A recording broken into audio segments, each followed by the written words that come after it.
Nanas adalah buah eksotis dan hanya tumbuh di daerah tropis. Rasa dan aroma yang khas, nanas biasanya diolah di berbagai hidangan, mulai dari salad, kue, jus, hingga masakan tertentu.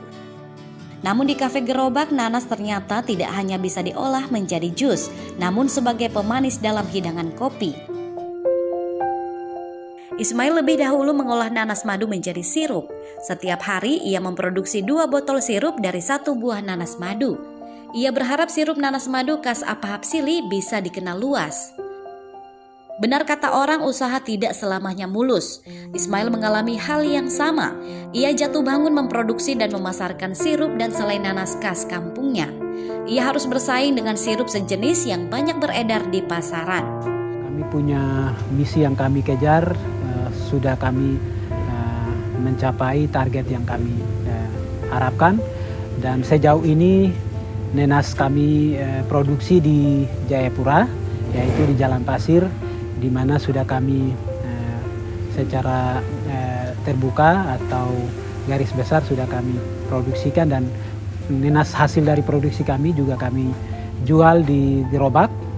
Gerobak ini dibantu oleh Dinas Perindakop, UKM Naker Provinsi Papua melalui Kadin Kota, di mana kami dibina, dilatih di BLK. Dan hasil dari itu kami menemukan inovasi yang namanya NAPI. NAPI artinya nanas kopi Apahap Sili. Ismail memanfaatkan media sosial untuk memasarkan sirup nanas dan ternyata efektif. Ia juga gigih memasarkan produk melalui Disperindakop Papua agar bisa menjualnya di PON ke-20 yang berlangsung Oktober 2021. Kerja keras Ismail akhirnya dilirik pemerintah. Ia mendapat bantuan gerobak, pelatihan UMKM, dan menjadi binaan Dinas Perindakop Papua.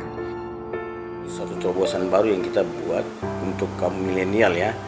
Dengan harapan kita harus merubah mindset kaum muda kita, itu tidak lagi berpikir menjadi masa depan dia itu cuma ada di ASN, TNI Polri, atau pegawai-pegawai yang atau di pihak swasta. Tapi kita harapkan mungkin muncul anak-anak muda generasi masa datang Papua seperti saudara kita Ismail Reangger.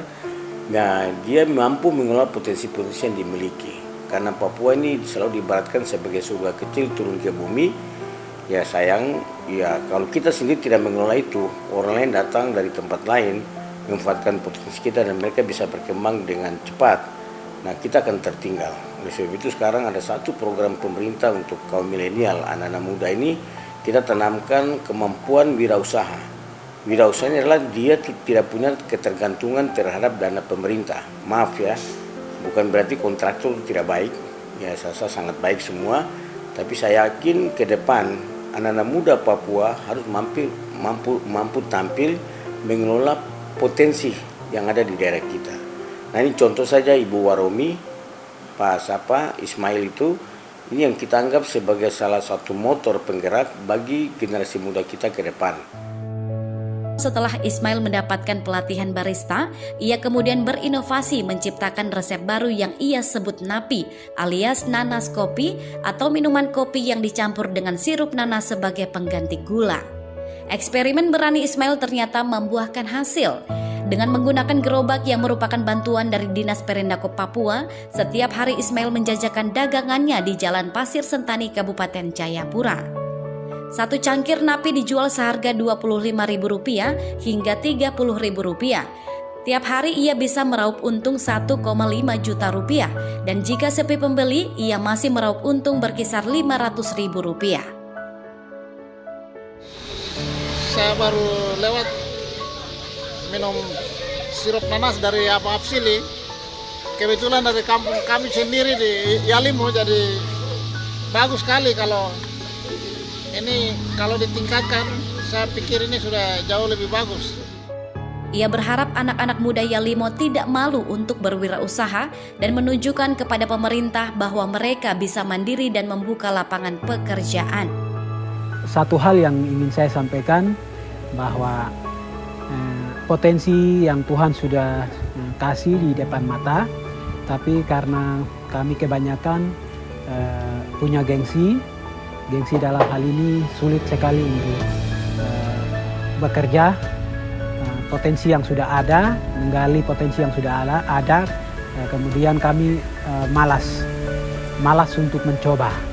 Padahal kalau kami mencoba pasti sudah kami bisa. Untuk menyatakan kata bisa, setidaknya sudah kami mencoba.